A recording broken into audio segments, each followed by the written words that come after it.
Good evening बच्चों, कैसे हैं आप सभी लोग। आप सभी लोगों का सुहाना आर्ट क्लासेस में बेहद ही बेहद स्वागत है। हम सभी ने पहले के 2 वीडियोस में अध्याय पहला जो कि भारतीय प्रागैतिहासिक चित्रकला के बारे में था उसको अच्छे से पढ़ लिया, जान लिया और समझ लिया है। अब हमारी बारी आती है अध्याय दूसरा जो कि सिंधु घाटी सभ्यता की कला है, जिसे इंग्लिश में arts of Indus valley civilisation भी कहते हैं, जिसका काल था 23,000 ईसा पूर्व से लेकर 27,000 ईसा पूर्व। तो आज हम इससे संबंधित सभी 1 लाइनर प्रश्न को जानेंगे और उनको अच्छी तरीके से याद करेंगे। यह वीडियो भी हमारा 2 भागों में रहेगा, तो पहला पार्ट मैं आज डाल रही हूँ और दूसरा पार्ट इसका कल तक आ जाएगा। तो आइए हम अपने अध्याय की ओर बढ़ते हैं। तो यहाँ पर देखेंगे कि सबसे पहले हमें एक क्या दिखाई देता है, एक चित्र दिखाई देता है जो कि कुछ डांसिंग गर्ल भी इसको नाम क्या है, इसका नाम क्या है, इसका नाम है आपका डांसिंग गर्ल ही इसको कहते हैं। क्या कहते हैं? डांसिंग गर्ल इसको कहते हैं, और जिसे हिंदी में क्या कहते हैं, नर्तकी। हिंदी में इसे क्या कहते हैं? हिंदी में इसे कहते हैं नर्तकी, इसे हिंदी में नर्तकी। और ये कहाँ से हमें मिली थी? ये हमें मिली थी मोहनजोदड़ो से, इसकी ऊंचाई कितनी है? 10.5। और जो है ये कांस्य प्रतिमा है जो कि हमारे राष्ट्रीय संग्रहालय न्यू दिल्ली में, नई दिल्ली में जिसे कहते हैं, वहाँ रखी हुई है। कहाँ पर? नई दिल्ली में इसे रखा गया है जो कि हमारे राष्ट्रीय संग्रहालय में है। और यह हमें कहाँ से मिली थी? यह मिली थी हमें मोहनजोदड़ो से। तो आइए आज हम चलते हैं सिंधु घाटी सभ्यता का सुपर फास्ट रिवीजन करते हैं और सारे 1 लाइनर प्रश्नों को जान लेते हैं और समझ लेते हैं। तो आइए, पहला पॉइंट है हमारा, हड़प्पन सभ्यता किसे कहते हैं। तो हड़प्पन सभ्यता हम किसे कहते हैं? सिंधु सभ्यता को ही हम हड़प्पन सभ्यता कहते हैं। दूसरा पॉइंट है हड़प्पा का संबंध किससे है। तो हड़प्पा का संबंध है इंडस वैली से। हड़प्पा एक जो है प्लेस है, नगर है इंडस वैली ये सिंधु घाटी सभ्यता ही इसे इंडस वैली को कहते हैं, और इसका संबंध किससे है? सिंधु घाटी सभ्यता से है। सिंधु सभ्यता की खोज किसके निर्देशन में और किसने की थी? तो यह इम्पोर्टेंट है। तो आपसे अगर कोई पूछे कि इसकी खोज किसके निर्देशन में हुई है, तो इसकी खोज सर जॉन मार्शल, कौन? सर जॉन मार्शल जो कि ब्रिटिश आर्किटेक्चर थे, उनके निर्देशन में सिंधु सभ्यता की खोज हुई है। और किसने की थी? तो यह की थी डॉक्टर राय बहादुर दयाराम साहनी। इनका नाम याद रखिएगा, इन्होंने आगे ही चलकर जो है हड़प्पा की खोज की थी। तो डॉक्टर राय बहादुर दयाराम साहनी तथा R.D. बनर्जी ने मिलकर क्या की? खोज की सिंधु सभ्यता की। अब दूसरा पॉइंट है हड़प्पा मोहनजोदड़ो किस सभ्यता से संबंधित है। हड़प्पा और मोहनजोदड़ो दोनों प्रमुख नगर हैं सिंधु सभ्यता के, और यह दोनों संबंधित है सिंधु सभ्यता से, जिसे हम सैंधव सभ्यता भी कहते हैं, और साथ ही साथ जिसे हम इंडस वैली सिविलाइजेशन भी इंग्लिश में कहते हैं। और इसका काल था 2300 ईसा पूर्व से लेकर 1750 ईसा पूर्व। तो इसका काल क्या है? 2300 से लेकर 1750 ईसा पूर्व इसका क्या है? काल है। अब दूसरा पॉइंट है आपका सैंधव सभ्यता में कितने प्रमुख नगर थे। तो आप बताइएगा सैंधव सभ्यता ही क्या है, सिंधु घाटी सभ्यता, इसमें आप बिल्कुल कंफ्यूज मत होइएगा। और पहला है आपका नगर मोहनजोदड़ो और दूसरा है हड़प्पा, ये दोनों क्या थे? सैंधव सभ्यता के प्रमुख नगर थे। अब आपका दूसरा पॉइंट है सैंधव सभ्यता में प्राप्त पूर्ण परिपक्व प्रमाणिक कितने स्थलों को नगरों की संख्या दी गई है। तो अगर आपसे पूछे कि सिंधु घाटी सभ्यता में जो प्रमाणिक नगरों कितने नगर थे जिन्हें संख्या दी गई है, तो 6 नगर थे जिन्हें पूर्ण परिपक्व नगरों की संख्या दी गई है। पहला है मोहनजोदड़ो, दूसरा है हड़प्पा, तीसरा है लोथल, चौथा है चनुदड़ो, 5वां है कलीबंगा और 6वां है बनावली। और ये 6 के 6 बहुत ही प्रमुख नगर हैं आपके सैंधव सभ्यता यानी सिंधु घाटी सभ्यता के। अब आपका दूसरा पॉइंट है कि हड़प्पा संस्कृति के अवशेष कहाँ स्थित हैं। तो जो हड़प्पा संस्कृति के अवशेष स्थित हैं आपके पाकिस्तान में, कुछ भारत में है, और पहले पाकिस्तान भी तो हमारे भारत का ही हिस्सा था। और दूसरा पॉइंट है आपका नगरी सभ्यता का प्रथम उदाहरण कहाँ से मिलता है। तो जो हमारे नगरी सभ्यता का वैसे तो कई सारे जो है आपके प्रमुख स्थल हैं, मोहनजोदड़ो है, हड़प्पा है, चनुदड़ो है और कालीबंगा है, लेकिन जो नगरी सभ्यता का जो उदाहरण है वो हमें सिर्फ और सिर्फ मोहनजोदड़ो और हड़प्पा से ही मिलता है। कहाँ से? मोहनजोदड़ो और हड़प्पा से ही हमें जो है क्या मिलता है? नगरी सभ्यता का उदाहरण मिलता है एवं प्रमाण मिलते हैं। अब हमारा दूसरा पॉइंट है सिंधु घाटी सभ्यता किस अवधि की। तो मैंने अभी आपको बताया ना, सिंधु घाटी सभ्यता आपकी 2300 ईसा पूर्व से लेकर 750 ईसा पूर्व की है। तो इसका काल क्या है? 2300 से लेकर 1750 ईसा पूर्व का काल है। अब आपका दूसरा पॉइंट है भारत में सर्वप्रथम नगरों का प्रादुर्भाव हुआ, तो कब हुआ? यह भी आपका सिंधु सभ्यता में ही हुआ है। कब? सिंधु सभ्यता में ही आपका हुआ है। दूसरा पॉइंट है सैंधव सभ्यता जिसे सिंधु घाटी सभ्यता कहते हैं कि समस्त नगर आधारित थे। तो यह इंपॉर्टेंट है आपका। और यह पूछा जाता है कि किस पद्धति पर सैंधव सभ्यता के समस्त नगर आधारित थे। तो उसके जितने भी नगर थे, मोहनजोदड़ो हुआ, हड़प्पा हुआ, लोथल, चंदुदड़ो, कालीबंगा, बनावली, यह सभी किस पर थे? ग्रीड पद्धति। किसे कहते हैं? ग्रीड पद्धति। ग्रीड पद्धति पर यह सभी आधारित है। ग्रीड पद्धति ऐसे ऐसे होती है, इस पद्धति पर आधारित है। अब आपका दूसरा पॉइंट है, हड़प्पा सभ्यता के नगर कितने भागों में विभाजित होते थे। तो जो हड़प्पा सभ्यता था, जिसे सिंधु घाटी सभ्यता भी कहा जाता है, तो हड़प्पा सभ्यता इसे क्यों कहा जाता है, क्या आप लोग जानते हैं? क्योंकि सबसे पहले नगर कौन सी नगर की खोज हुई थी? दयाराम साहनी द्वारा हड़प्पा सभ्यता। तो इसका नाम पहले रख दिया गया था हड़प्पा सभ्यता, इसलिए कुछ लोग इसे हड़प्पा सभ्यता भी कहते हैं। और परंतु यह सिंधु घाटी सभ्यता भी है। और यह कितने भागों में विभाजित है? यह 2 भागों में विभाजित है। पहला क्या है? दुर्ग है, दूसरा है पूर्वी टीला। तो यह 2 दुर्ग और पूर्वी टीला में यह विभाजित है। दूसरा पॉइंट है आपका, हड़प्पा से प्राप्त। कहाँ से प्राप्त? हड़प्पा से प्राप्त नटराज मूर्ति या मेल टोरोसो, जो कि 2700 से 2000 ईसा पूर्व की काल की है, की ऊंचाई कितनी है? तो इसकी ऊंचाई है 3.68 इंच अथवा 3.78 इंच भी जिसे कहा जाता है, इसकी इतनी ऊंचाई है। नटराज मूर्ति हमें कहाँ से मिली? हड़प्पा से। इसमें कई प्रश्न बन सकते हैं, आपसे पूछा जाए नटराज मूर्ति कहाँ से मिली? हड़प्पा से। और इसका काल क्या है? 2700 लेकर 2000 ईसा पूर्व। और ऊंचाई कितनी है? 3.68 आता है ऑप्शन में, तो वो भी दे सकते हैं। और 3.78 आता है, तो वो भी आप दे सकते हैं। सिंधु सभ्यता कैसी सभ्यता थी? तो अगर आपसे कोई पूछे कि सिंधु सभ्यता कैसी सभ्यता थी, तो आप उसे बताइए ये कांस्यकालीन। क्या? कांस्यकालीन। यह इंपॉर्टेंट है और पूछता है कैसी सभ्यता थी? कांस्यकालीन। सर्वप्रथम मानव ने किस धातु का उपयोग किया? तो अगर आपसे पूछे कि सर्वप्रथम मानव ने किस धातु का प्रयोग किया, तो आप बताइएगा तांबे का। किसका? तांबे का सर्वप्रथम मानव ने प्रयोग किया है। तो सर्वप्रथम मानव ने किस धातु का प्रयोग किया? तांबे का सर्वप्रथम उन्होंने प्रयोग किया है। दूसरा पॉइंट है, नील नदी घाटी की सभ्यता जो कि मिस्र में है और तथा मेसोपोटामिया की सभ्यता जो कि इराक में है, के समकालीन कौन सी सभ्यता थी? तो यह दोनों, जो नील नदी घाटी की सभ्यता है और मेसोपोटामिया की सभ्यता है, ये दोनों ही प्रमुख सभ्यताएं थी। साथ ही साथ इसके समकालीन एक और प्रमुख सभ्यता जो कि सैंधव सभ्यता थी, वह भी थी, और जिसे सिंधु घाटी सभ्यता भी कहते हैं। यह तीनों जो है एक दूसरे के क्या है? समकालीन। यह तीनों जो है समकालीन सभ्यताएं एक दूसरे की हैं। दूसरा पॉइंट है, किस पूरा स्थल से पाषाण संस्कृति से लेकर हड़प्पा सभ्यता तक के सांस्कृतिक अवशेष, कौन से सांस्कृतिक अवशेष प्राप्त हुए? तो वह क्या है? मेहरगढ़। तो मेहरगढ़ से पाषाण संस्कृति से लेकर हड़प्पा सभ्यता तक के क्या मिलते हैं? सांस्कृतिक अवशेष मिलते हैं। और ये मेहरगढ़ ही क्या है? भारतीय प्रागैतिहासिक चित्रकला के प्रमुख केंद्रों में से एक है। दूसरा पॉइंट है आपका, भारतीय उपमहाद्वीप में कृषि के प्राचीनतम साक्ष्य प्राप्त हुए। यह इंपॉर्टेंट है आपका। क्या इंपॉर्टेंट है? तो कृषि के प्राचीनतम साक्ष्य हमें कहाँ से प्राप्त हुए? मेहरगढ़ पाकिस्तान से यह आपका प्राप्त हुआ है। क्या? मेहरगढ़ पाकिस्तान से ही आपका कृषि के प्राचीनतम साक्ष्य मिले हैं। दूसरा पॉइंट है, वस्त्रों के लिए कपास की खेती का आरंभ सबसे पहले कहाँ किया गया? यह भी आपका क्या है? इंपॉर्टेंट है। तो अगर आपसे कोई पूछे कि कपड़ों के लिए कपास की खेती का आरंभ सबसे पहले किस सभ्यता में हुआ, तो वह हमारी सिंधु सभ्यता ही थी और बेहद ही पहुंची हुई सभ्यता थी। इन्होंने इस समय में वस्त्रों के लिए कपास की खेती करना शुरू कर दिया था। सिंधु सभ्यता जो कि भारतीय उपमहाद्वीप में आता है। अब हमारा दूसरा पॉइंट है कि भारतीय कला का सबसे प्राचीन केंद्र है। तो भारतीय कला का सबसे प्राचीन केंद्र क्या है? तो हमारा सबसे प्राचीन केंद्र भारतीय कला का सिंधु घाटी की सभ्यता ही सबसे प्राचीन केंद्र है। दूसरा पॉइंट है, सिंधुकालीन मोहरे आकार में हैं।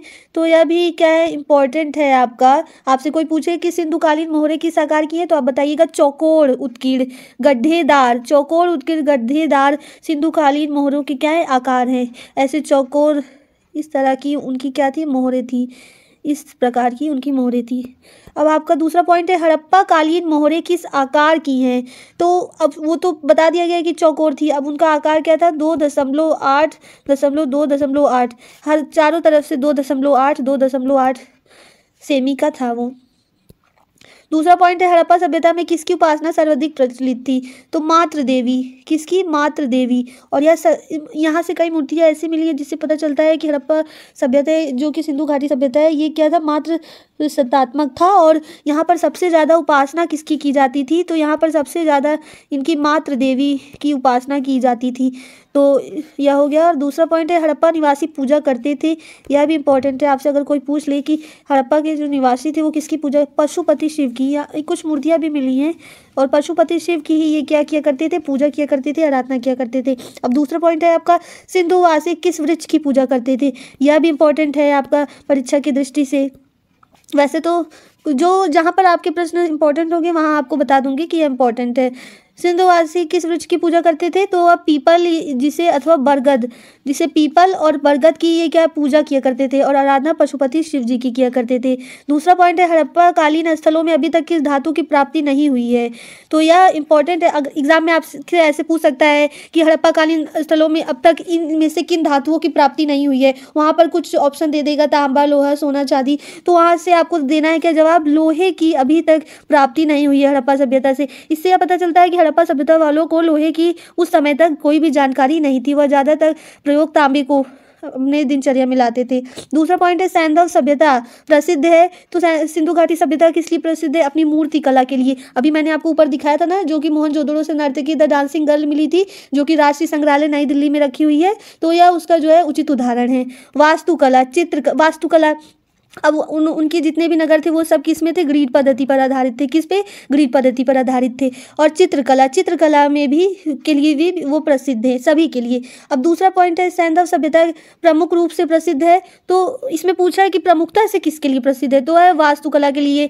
उस समय में भी उनकी जानकारी की दाद देनी पड़ेगी कि उन्होंने अपने नगरों को इस तरीके से स्थापित किया था कि हर एक चीज़ ग्रीड पद्धति में उन्होंने अपने नगरों को स्थापित किया, और नालियों का अच्छे से निकासी उसमें था, रोड हर तरीके से और कॉइन्स चलाएं, और पूजा किया करते थे, आराधना किया करते थे पशुपति शिव जी की, और जब वृक्ष की में पीपल की पूजा किया करते थे।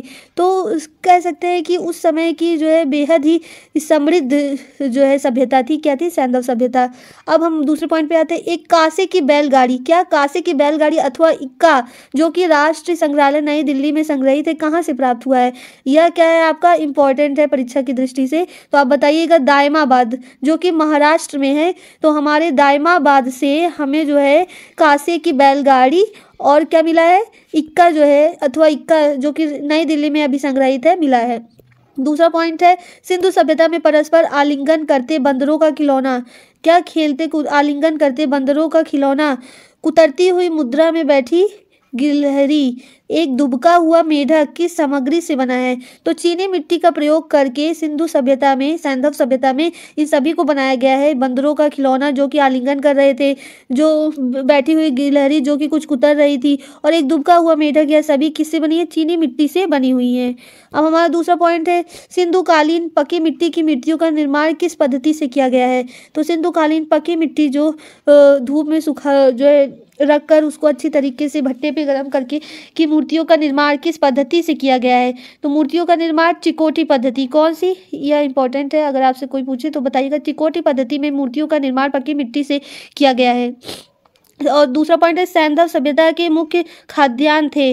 तो यह इंपॉर्टेंट है आपका। आपसे अगर कोई पूछे कि सैंधव सभ्यता में मुख्यतः वह किन चीज़ों का जो है प्रयोग करते थे अपने भोजन में, तो वह था गेहूं और जौ। क्या? गेहूं और जौ थे, जो वह सभी अपनी रोज़मर्रा के जीवन में प्रचलित रूप से खाया पिया करते थे। अब सैंधव सभ्यता कालीन स्थल आलमगीरपुर, यह भी सैंधव सभ्यता का स्थल है, कहाँ स्थित है? तो आलमगीरपुर कहाँ पर स्थित है? उत्तर प्रदेश के मेरठ जिले में हिंडन नदी के बाएं तट पर। यह भी इंपॉर्टेंट है, अगर आपसे कोई पूछे जो कि सिंधु घाटी सभ्यता का स्थल है आलमगीरपुर, तो यह कहाँ स्थित है? उत्तर प्रदेश के मेरठ जिले में हिंडन नदी के बाएं तट पर। अब आपका दूसरा पॉइंट है वर्तमान में भारत में खोजे गए हड़प्पा कालीन सबसे विशालतम नगर है। तो यह इम्पोर्टेंट, आपसे अगर कोई पूछे कि भारत में खोजे गए, कहाँ पर भारत में खोजे गए हड़प्पा कालीन विशालतम नगर, सबसे बड़ा नगर हमें कहाँ से प्राप्त हुआ है? हरियाणा के राखीगढ़ी से। सबसे विशालतम नगर हमें यहीं से प्राप्त हुआ है, हरियाणा के राखीगढ़ी से। दूसरा पॉइंट है सैंधव सभ्यता का भारत में दूसरा सबसे विशालतम नगर है धौलावीरा, जो कि गुजरात के कच्छ में स्थित है। तो गुजरात के कच्छ में धौलावीरा जो स्थित है, यह हमारा क्या है? राखीगढ़ी हरियाणा, या आपका प्रथम सबसे विशालतम नगर में आता है सिंधु सभ्यता के, और उसके दूसरे सबसे विशालतम नगर में आता है धौलावीरा। पहला हरियाणा में स्थित है, दूसरा गुजरात के कच्छ में स्थित है। अब हम अपने दूसरे पॉइंट की ओर जाते हैं। घोड़े की अस्थियां कहाँ से प्राप्त हुई हैं? यह इंपॉर्टेंट है परीक्षा की दृष्टि से, और आपसे पूछा जा सकता है कि घोड़े की अस्थियां कहाँ से प्राप्त हुई हैं? सुरकोटता से हमें घोड़े की अस्थियां प्राप्त हुई है। इससे अब पता चलता है कि सिंधु घाटी सभ्यता में घोड़े रहते थे, इसलिए तो हमें घोड़े की अस्थियां प्राप्त हुई हैं। अब आपका दूसरा पॉइंट है, अग्निकुंड कहाँ से प्राप्त हुआ है, यह भी इम्पोर्टेंट है आपका। तो लोथल एवं कालीबंगा, कहाँ, लोथल एवं कालीबंगा से हमें क्या, अग्निकुंड की जानकारी प्राप्त होती है।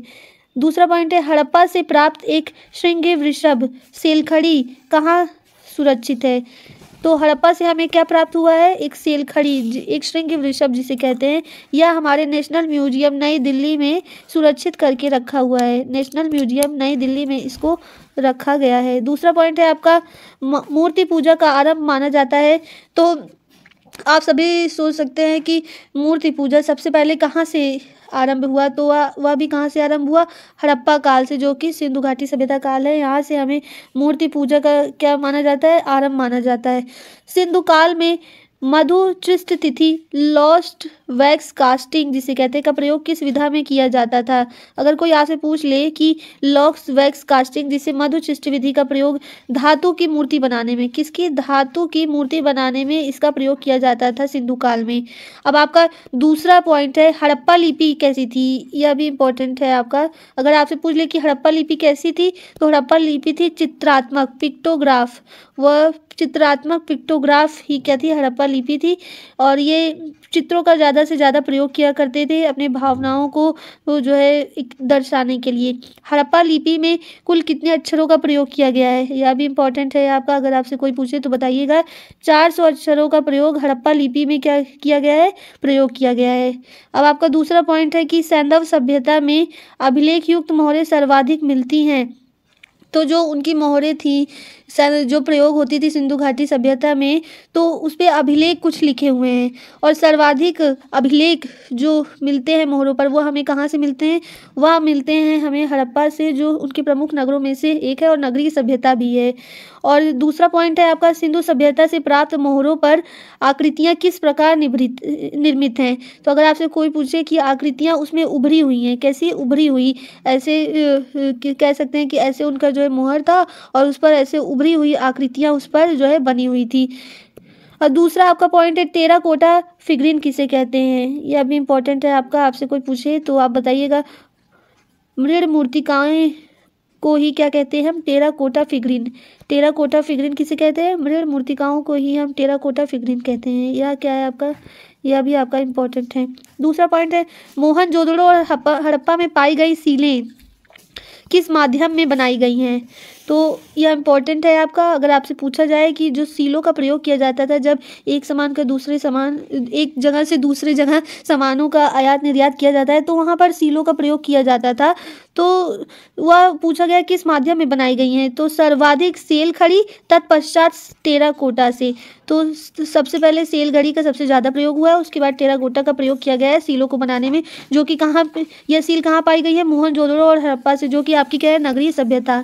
आपका दूसरा पॉइंट है, टेराकोटा मूर्ति बनाई जाती हैं।